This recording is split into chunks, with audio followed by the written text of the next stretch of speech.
പശ്ചിമ ബംഗാൾ സ്വദേശികളാണെന്ന വ്യാജ തിരിച്ചറിയൽ രേഖ നിർമ്മിച്ച കേസിൽ 2 ബംഗ്ലാദേശ് സ്ത്രീകൾ പിടിയിൽ. തിരുവനന്തപുരം ഇടപ്പഴിഞ്ഞിയിലെ സ്പാ സ്ഥാപനത്തിൽ ഇവർ ജോലി ചെയ്തു വരികയായിരുന്നു. പോലീസിന് കിട്ടിയ രഹസ്യ വിവരത്തിന്റെ അടിസ്ഥാനത്തിലാണ് ഇവരെ കസ്റ്റഡിയിലെടുത്തത്. ജ്യോതിഷ് ചേരുന്ന വിവരങ്ങളുമായി. ജ്യോതിഷ്, പറയൂ.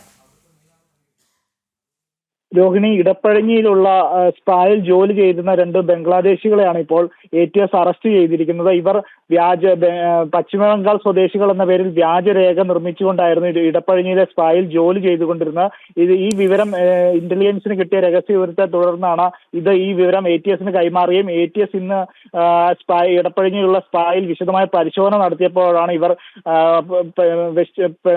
ബംഗ്ലാദേശ് സ്വദേശികളാണെന്ന് അവർക്ക് അറിഞ്ഞത്. അതിനെ തുടർന്ന് ഇവരെ കസ്റ്റഡിയിലെടുക്കുകയായിരുന്നു.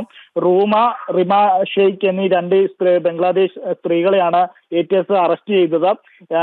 ഇതിനെ തുടർന്ന് ഈ സ്പായുടെ ഉടമകളെയും അറസ്റ്റ് ചെയ്തിട്ടുണ്ട്. കാരണം ഇവര് ബംഗ്ലാദേശികളാണ്. ഈ സ്പായുടെ ഉടമകൾക്കും വിവരങ്ങൾ അറിയാമായിരുന്നു എന്നാണ് ATS പറഞ്ഞിരിക്കുന്നത്. അതുകൊണ്ട് തന്നെ സ്പായുടെ ഉടമയായ നിധു ഹുസൈൻ, അതുപോലെ തന്നെ പാർട്ട്ണറായ ഹരികൃഷ്ണ എന്നിവരെ 2 പേരെയും അറസ്റ്റ് ചെയ്തിട്ടുണ്ട്.